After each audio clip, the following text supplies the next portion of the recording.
Hi guys! Welcome back sa page Kapampangan Cooking. For today's ulam, magluluto tayo ng creamy chicken mushroom. Hindi tayo madalas magluto nito guys, no? Pero isi-share ko na rin kung paano ko siya lutuin. Tara, simulan na natin. Meron tayo ditong 1 kg na chicken.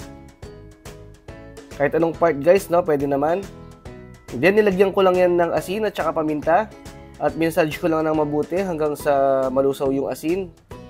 At kumapit yung lasa ng mga nilagay natin sa chicken. Gagawin natin guys, isasawsaw lang natin siya sa cornstarch ng bahagya. Ayan guys. Para mas maganda yung pagkaluto niya, no? And then, i-fry na natin yan pag mainit na yung mantika.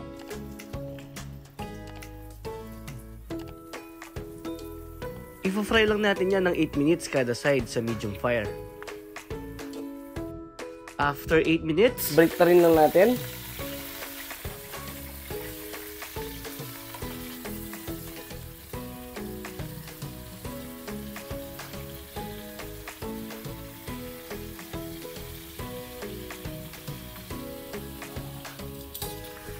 After 8 minutes ulit, pwede na natin hangawin lahat yan.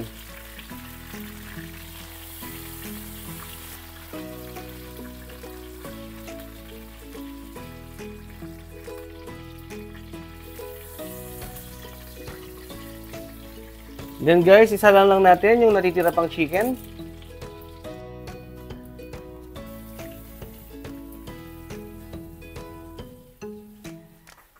I-fry lang din natin yan ng 8 minutes kada side.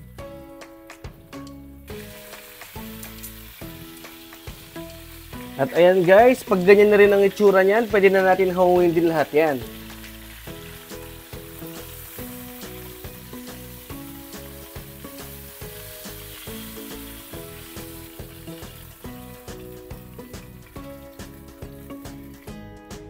Next natin gagawin, babawasan lang natin ng konti yung mantika.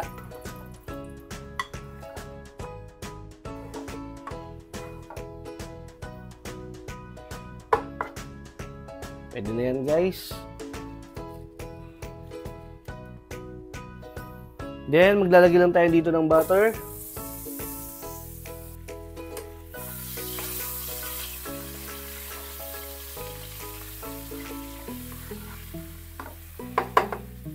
Tsaka na rin natin ilagay itong ating 6 cloves na minced garlic.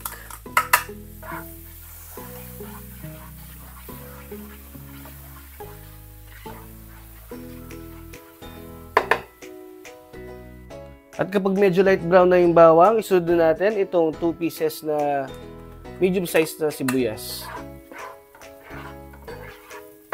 And then, ituloy lang natin yung pag-isa ng mga 1 minute.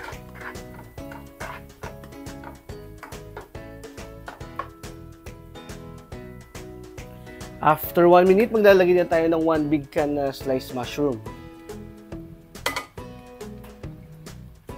Then, continue lang natin yung pag-isa ng mga ilang minuto.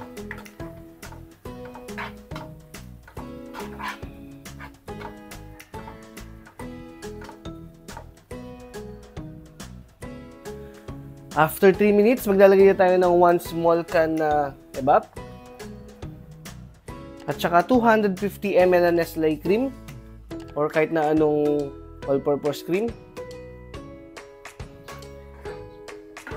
Then, antayin lang natin kumulo yan.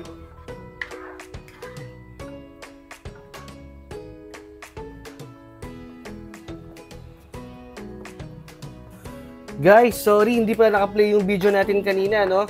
Pero nakapaglagay na ako dito ng 1 beef cube para may extra flavor yung ating sauce. At saka 3 tablespoon na oyster sauce. Kaya naging ganito na yung kulay ng ating sauce. Yan, continue na natin.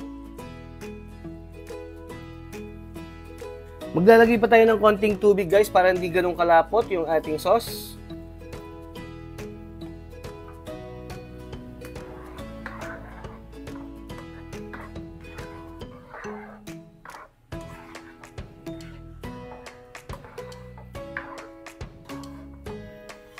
Then, antayin lang natin ulit kumulo yan.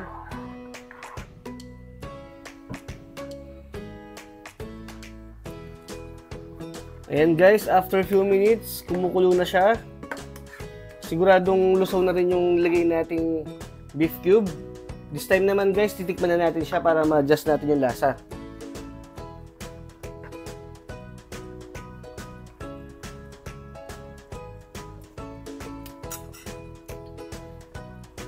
Maglalagay na lang tayo dito ng konting asin. Yan guys, sakto na yan.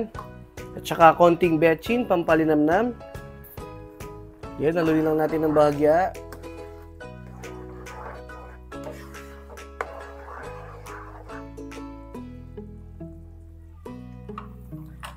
At pwede na natin ilagay yung mga finaray nating chicken kanina.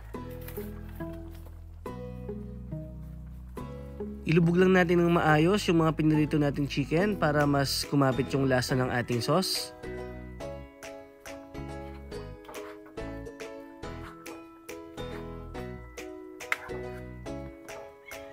Ayan.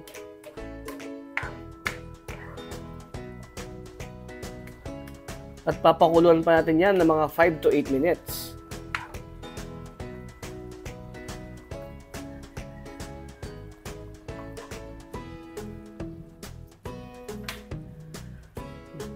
After 8 minutes, luto na yung ating creamy chicken mushroom. Kung umabot ka sa part ng video na to, maraming salamat sa iyong panonood. At kung hindi ka pa nakasubscribe, mag-subscribe ka na rin. Pakiclick mo na rin yung notification bell para ma-update ka sa mga susunod pa nating video gaya nito. Okay guys, hanggang sa muli!